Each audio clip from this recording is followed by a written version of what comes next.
My name is Trevor Whitmore, and I work at Area 51. Not a nickname, not a cover, not some classified sounding term for a different base. I mean the actual place. The one people have been talking about for decades. The one tied to Roswell, the one tied to sightings, the one tied to every story about things in the sky that don't move the way our aircraft move. It's real. The crash in Roswell in 1947. It happened. We recovered material from it. We recovered bodies. Not human. I wasn't the only one either. There have been others. Some crashes, some landings, some we tracked before they even hit the ground. Over time, everything that could be recovered got moved to one place. Area 51. That's what the base actually is. Not a testing ground for jets, not just a runway in the desert. It's a storage and containment site for things that don't belong here. There are hangars with ships that were pulled out of impact sites. Some are intact, smooth and sealed, no visible entry points. Some are split open like something forced its way out from the inside. Some still have interiors that don't match anything we understand. No wiring, no controls, no recognizable structure. Just surfaces that respond when you get too close, like they're aware you're there. There are rooms with bodies, different shapes and sizes. Some small, thin, gray, like you hear people describe. Others not even close to that. Wrong proportions, wrong structure. Things that don't look like they were meant to stand upright or breathe the way we do. Some of them came out of the ships, and some were found near them. A few were still alive when they were recovered. I'm not a scientist. I don't run tests or study them. I'm part of containment and recovery. I move things from one place to another. I seal rooms when something gets loose. I clean up after incidents. If something breaks, leaks, or spreads, I'm one of the people they send in first to stop it before it gets worse. Most of the real work happens underground. The surface base is there, but it's not the important part. The runway, the buildings, the radar, that's what people see from the outside. That's what shows up in satellite images. That's what gives them something to talk about. What matters is below that. You go through multiple checkpoints before you get anywhere near it. Armed guards at the perimeter, then internal security, then scans that check more than just your ID. You don't bring anything personal down there. No phone, no watch, nothing that wasn't issued inside that facility. And then you take the elevator. Long drop. No windows. Just a steady hum and the feeling that you're going deeper than you should be. When the doors open, it's not the same place anymore. Steel corridors, reinforced doors, cameras everywhere. Air that's been filtered so many times barely smells like anything. Every section is labeled, but nothing is explained unless you're cleared for it. You learn the layout fast. Not because anyone teaches you, but because you don't want to get lost down there. Some levels are storage, some are labs, some are containment. You don't go where you're not assigned. You don't open doors you're not cleared for. You don't ask questions that don't have answers. On my first day, I expected some kind of briefing, something official. A room, a supervisor, maybe a presentation explaining what we were dealing with. There wasn't one. They gave me a badge, assigned me to a shift, and handed me a single sheet of paper. 5 lines, that was it. No explanation, no context, just 5 rules. I remember reading them and thinking they were extreme, but still manageable. The first one sounded like a contamination protocol. The second one sounded like equipment safety. The third one didn't make much sense at all, but I figured it would once I saw more of the facility. I asked the guy who handed it to me if there was anything else I needed to know. He shook his head and said, "That's everything." And then he added one more thing before I walked off. "Follow them exactly." That was the only warning I got. Over time, I saw what happens when people don't follow those rules. Doors close and don't reopen. Rooms get sealed with people still inside. Names disappear from the system before the shift is even over. No reports or investigations or explanations. Just gone. So I did what everyone else does down there. I followed the rules. Every single one of them. For a while. Rule 1. If something bleeds green, hit the emergency lockdown immediately. The first rule looks simple when you read it. Sounds like contamination protocol, right? Something chemical and contained. Something you can handle if you move fast enough and follow procedure. That's what I thought too. Till I saw it happen. It was my 3rd week working sub-level transfer. Night shift. We were moving a container that had come in from a recovery site out in New Mexico.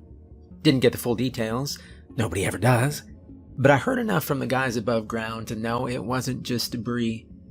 The container was about 8 feet long, black, no markings except a serial number stenciled on one side. The material didn't look like metal, didn't reflect light right. Even under the lights above, it had this dull, almost soft look to it, like it absorbed more than it reflected. There were 4 of us on the crew. 2 on the lift, 1 guiding, 1 logging. The guy guiding was named Aaron Pike. Mid-30s, quiet, didn't joke around much. The kind of guy who just did the work and went home. I'd worked with him twice before that night. Solid guy. Kind of person you don't worry about. Well, we had the container halfway off the transport rack when it shifted. Not much, just a slight tilt. Aaron stepped in to correct it. "Easy," he said, 1 hand on the edge, guiding it back into position. And that's when it happened. There was a sharp edge along the underside, something we hadn't seen when it was secured. His glove caught on it. Not a tear, not a full rip, just enough to expose skin. He pulled his hand back immediately. "Cut myself," he said, more annoyed than anything. Nobody reacted right away.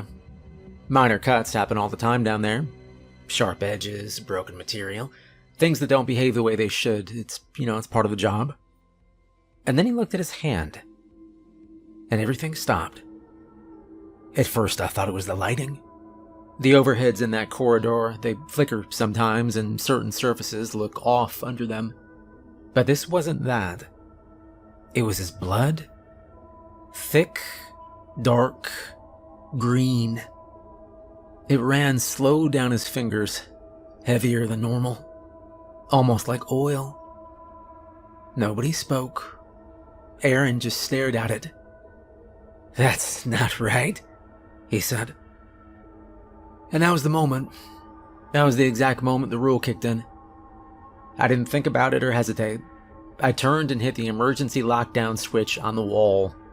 The effect is immediate. Every door in that section slams shut at once. Not slowly or with a warning. They drop like guillotines. Steel shutters seal the side corridors. The main access door behind us shut so hard the frame rattled. The lights changed from white to red. Air vents reversed direction with a low mechanical roar. The entire space sealed itself in under 3 seconds.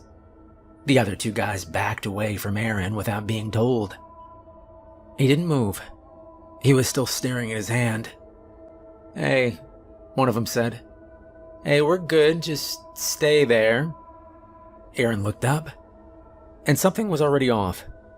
His expression didn't match what was happening. He wasn't panicking or concerned anymore. The irritation was gone too. It was like that moment, the one where he realized something was wrong, had passed, and whatever came after it wasn't reacting the way a person should. "Whose shift is this?" he asked. The question didn't make sense. "It's ours," I said. "Stay where you are." He blinked slowly. And then he looked at each of us one at a time. Not like he was recognizing us. Like he was studying us.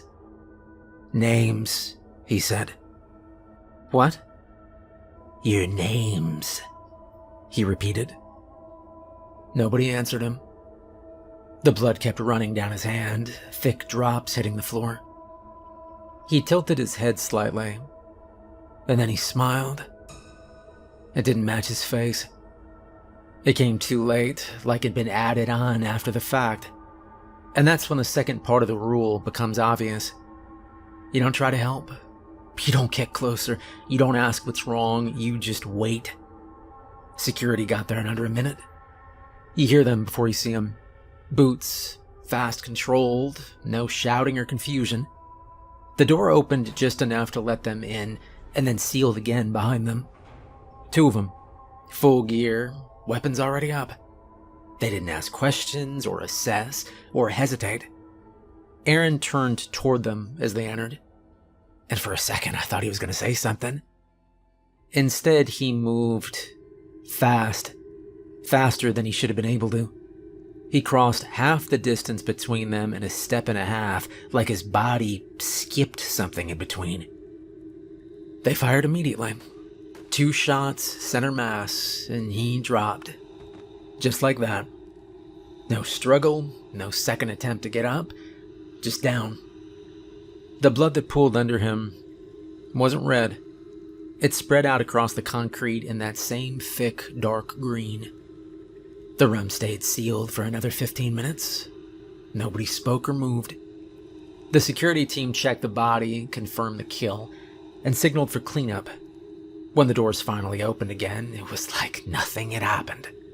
Different crew came in, different equipment. They took the body out, scrubbed the floor, and they removed the container we'd been moving. By the time our shift ended, there was no sign of it. No stain or damage, nothing. Aaron Pike's name was gone from the system before I even clocked out. No report or mention or follow-up. He just stopped existing. And that's what Rule 1 is for. Not containment or infection.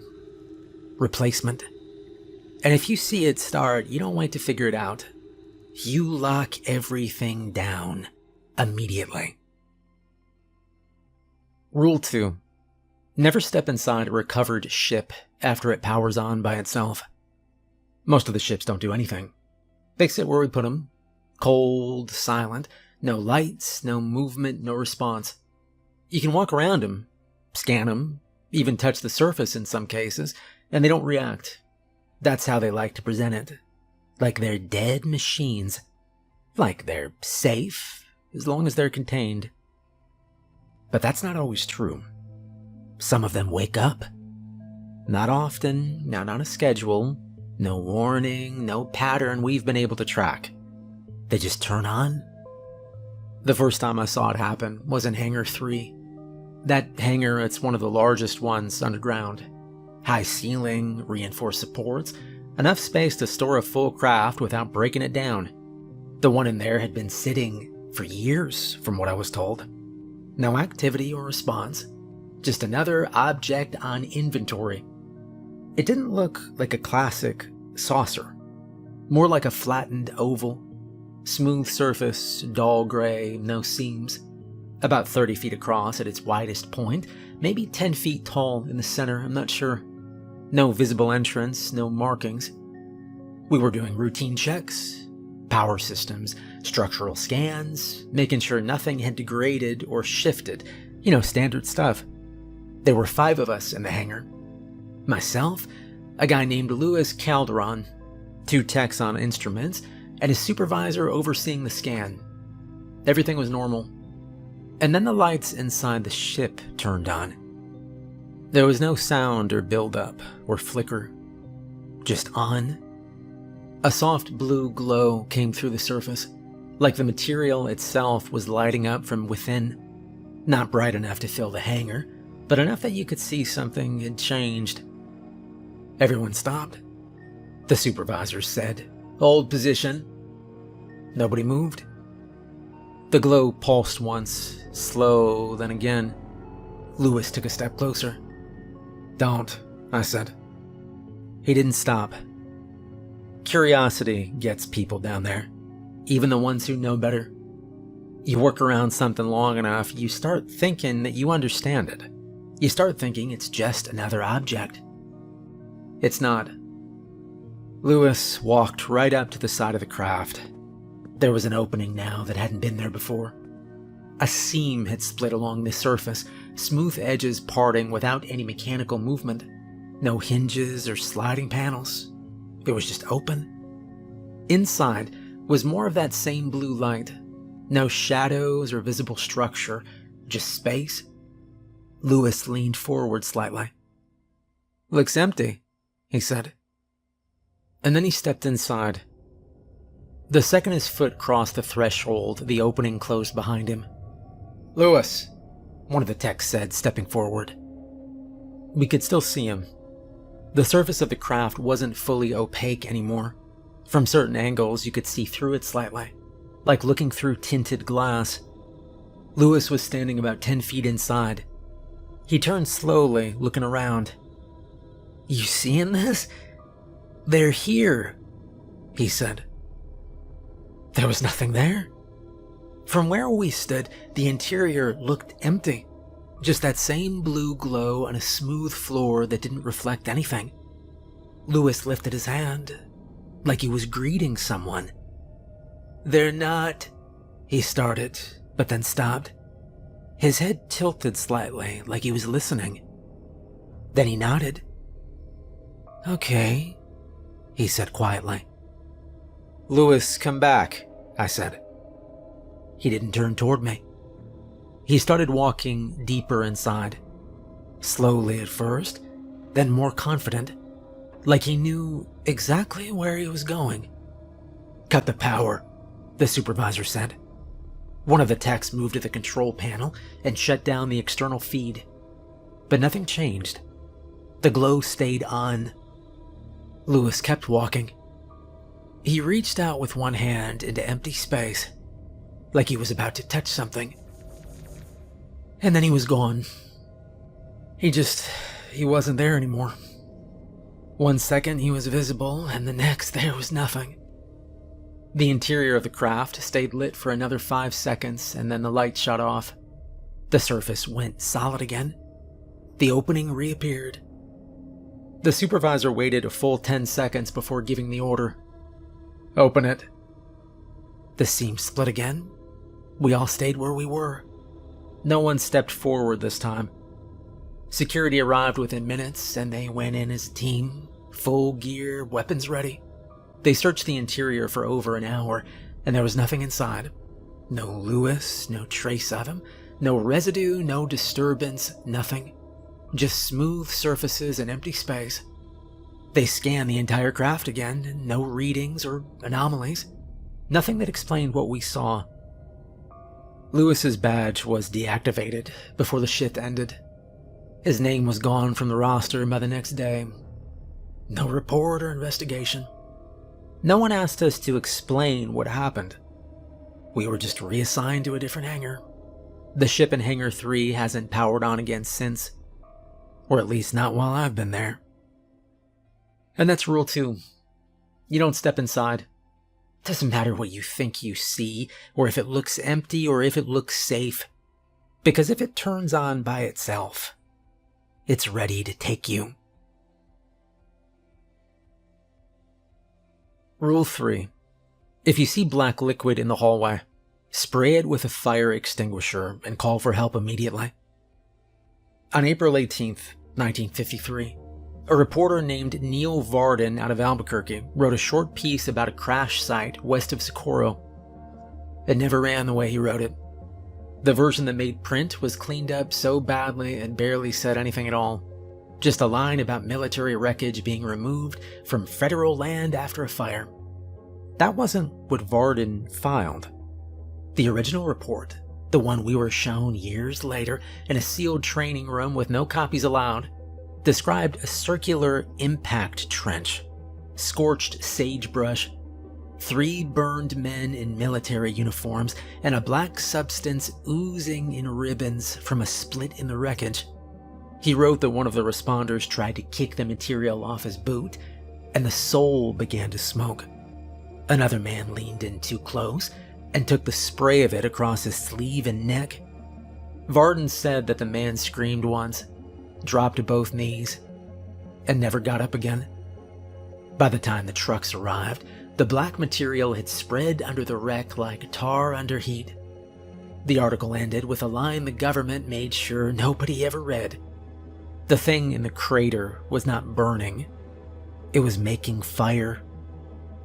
That piece got buried. Varden got discredited.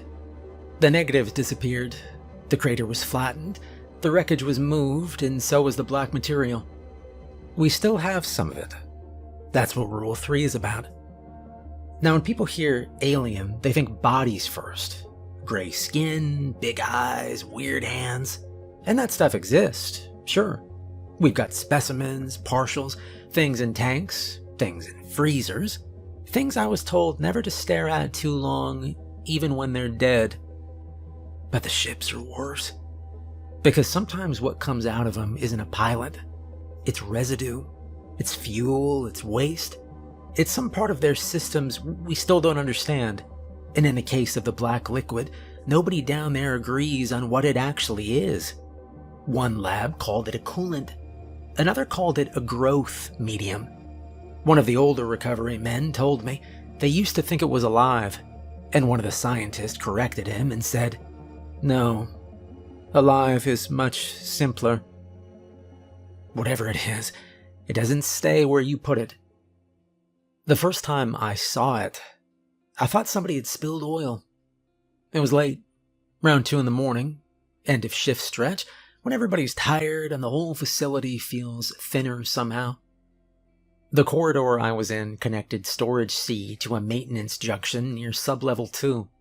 Narrow concrete hall, exposed pipe channels overhead, drainage grate every 20 feet. Ugly, practical part of the base. No windows or labs, just transit space. I was walking a containment cart back empty after a transfer and doing what everyone does on those shifts. Counting the minutes until the elevator ride up. And that's when I saw the line. First it looked like a wet seam on the floor running out from beneath the base of the wall. Black and glossy, thin as a bootlace. It stretched across the concrete and pooled near one of the floor drains. I remember being annoyed more than anything else.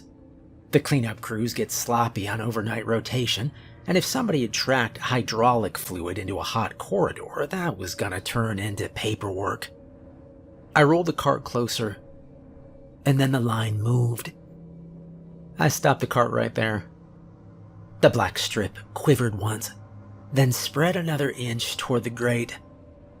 I don't mind admitting I took 2 steps back. The air felt warmer, too.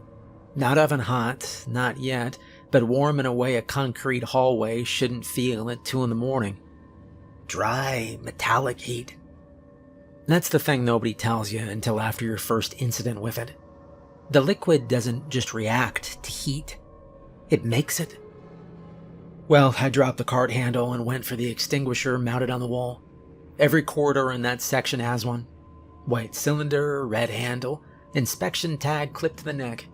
Most people think it's there for electrical fires. It isn't, not really. As I pulled it loose, I heard footsteps behind me. "Problem?" someone called. I turned and saw Miles Farrow coming around the corner from the juncture. He was maintenance, a little short, stocky, always looked mildly irritated, like the whole underground facility was interrupting his personal time. He saw me with the extinguisher in my hand, and then looked down at the floor. "What's that?" he said. "Back up," I told him.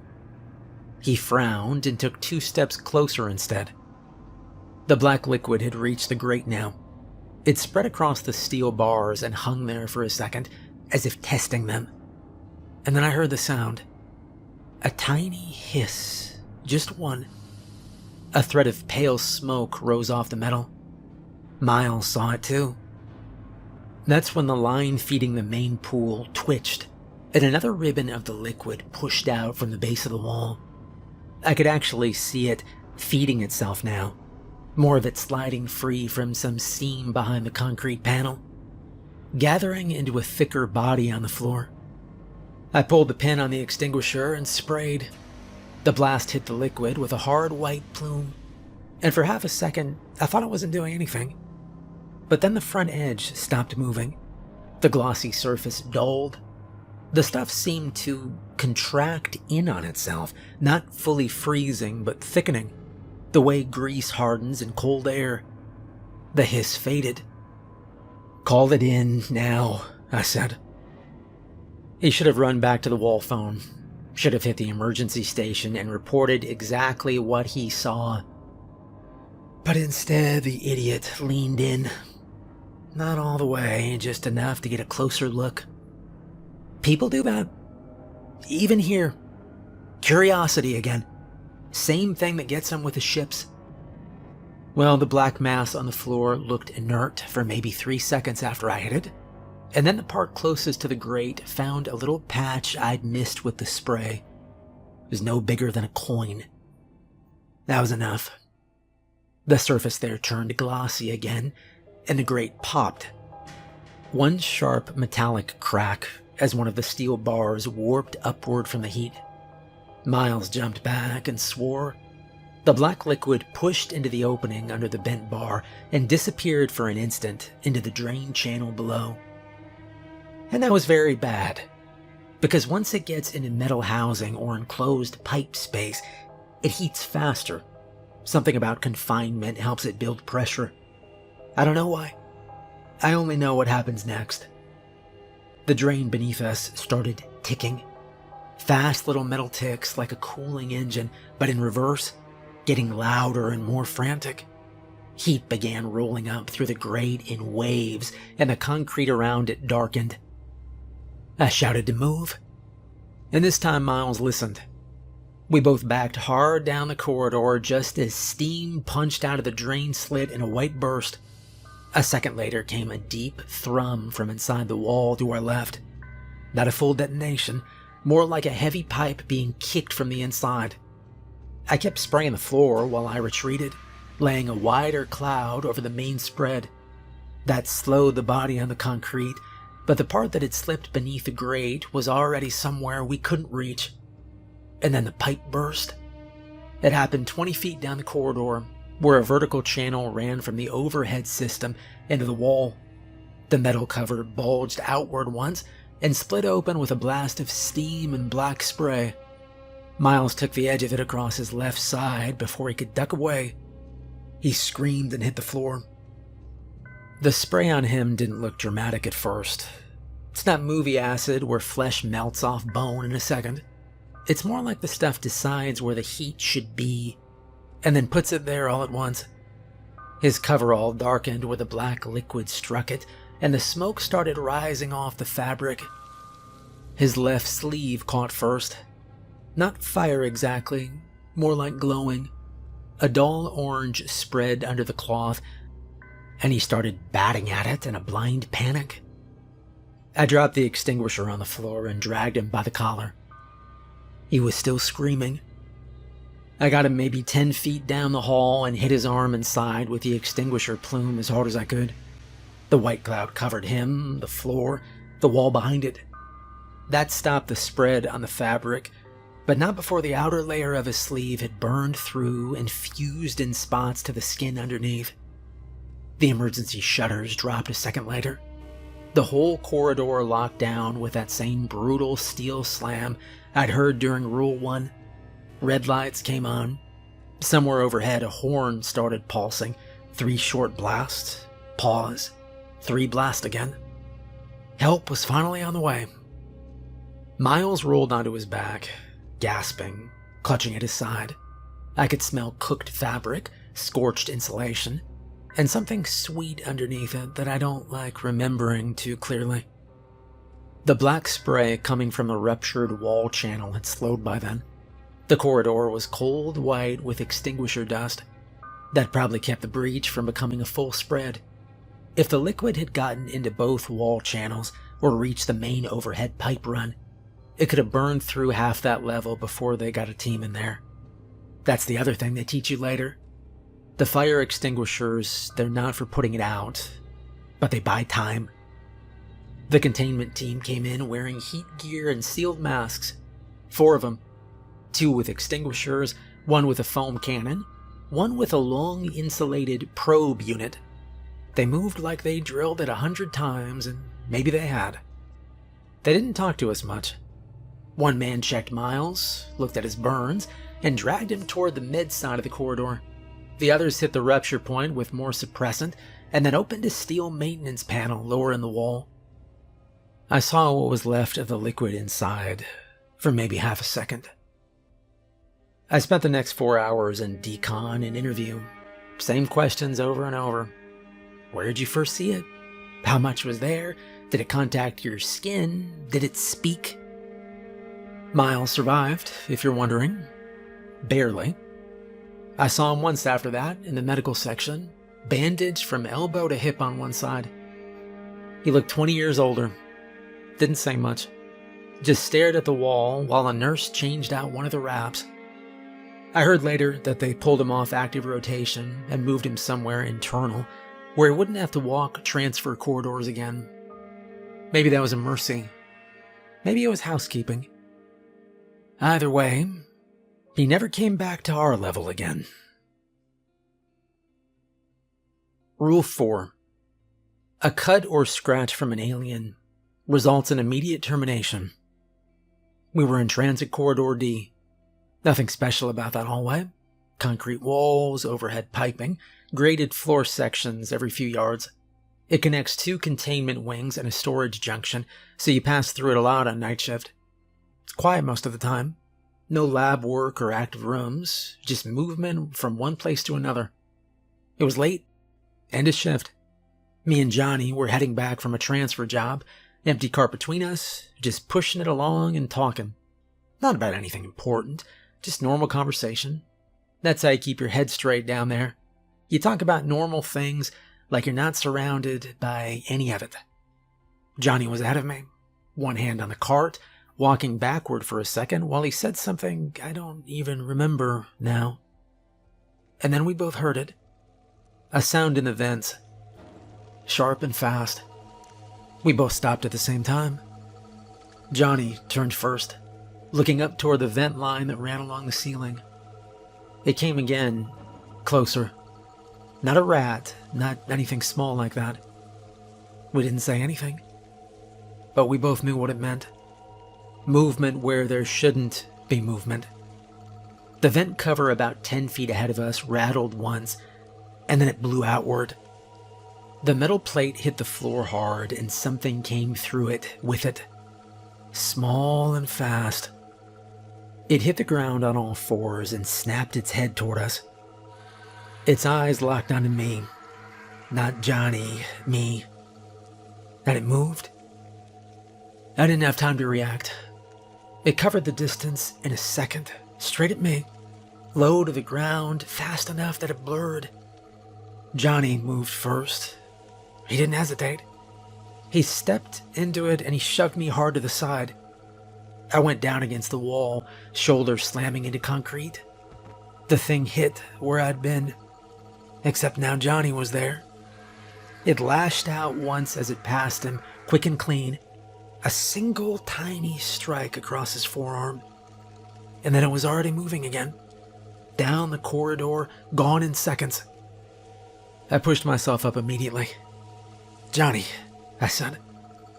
But he was already backing away from me. He was looking at his arm. There was a thin, small line across it. And it was open. Blood ran down his wrist. Red. For now. "Don't," he said. I took a step toward him anyway. "Let me see it." "Don't," he said again, sharper this time. He turned and moved fast toward the nearest containment room, door C12. He hit the panel. Override code. The door opened. I was right behind him. Johnny, wait!" He turned just long enough to shove me back out of the threshold. Same way he pushed me out of the path of the thing. The door started closing. "Stay out," he said. And then it sealed. I hit the panel immediately. Override denied. I hit it again, denied. Inside, he was already moving. He crossed the room to the far side, grabbed a manual control handle, and locked the internal system down. Full containment. No exit. He looked back at me through the glass. He shook his head once. And that was it. I kept hitting the panel. "Open it," I said. The alarm kicked in. The system had already flagged it. Contamination risk. The corridor sealed behind me. The red lights dropped. Heavy doors closed off both ends. He leaned against the wall for a second, breathing steady, still in control. The cut on his arm was already changing. The blood didn't stay red. It darkened first, and then shifted into that same thick green I'd seen before. It didn't happen all at once. It spread through slowly, like dye bleeding through water. He looked down at it once, then back at me. He didn't say anything. The containment team arrived fast. 4 of them, full gear, weapons ready. They didn't ask what happened or check me. They didn't check the panel. They just looked through the glass, saw his arm, saw the color, and that was enough. One of them hit the external control. The system engaged immediately. I heard the vents open up above him, and a low hiss filled the room. The temperature inside the room started climbing fast. You could see it in the air, the distortion rolling across the space as the heat built. The surface of the glass trembled slightly. I hit the panel again, harder this time, telling them to stop, but nobody responded. Inside the room, the heat hit all at once. He dropped to one knee, then the other, still facing forward, not looking away. By then, the cut on his arm had gone fully green, and the skin around it was changing in a way I can't really describe. It wasn't burning like normal fire. It was something else. The system ran for another 30 seconds, then it stopped. The vents shut off, the room cooled slowly. The distortion faded from the air and the glass cleared again. He was dead. I stood there for a long time after they were gone, just looking into that room at the spot where he'd been standing. He saved me. And then they killed him. Rule 4. If something touches you, if it cuts you, if it even scratches you, immediate termination. And this brings us to the last rule. Rule 5. If anyone asks you about Area 51, laugh. Tell them it's not real. The rule isn't just for strangers. It's not just about reporters or people online. It's about the people who know you, the ones who notice when something's wrong. After what happened in Corridor D, they kept me on site for debrief. Same questions over and over. Where it came from, how fast it moved, whether I was touched. Once they cleared me, they gave me instructions. If I spoke to anyone about what happened, I was to say it was a workplace accident. Off-site, nothing more. They were very clear about that. I left that night and I drove straight to my mother's house. Didn't sleep or stop, I just drove. She was in the kitchen when I walked in. Coffee going, radio on, same as always. She turned, saw me, and she knew something was wrong. What happened? I told her to sit down. She did. I sat across from her and I didn't drag it out. I told her there'd been an accident. I told her Johnny was involved. I told her he didn't make it. And she didn't ask questions. She just cried.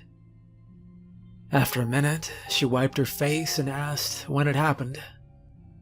I told her and she nodded once.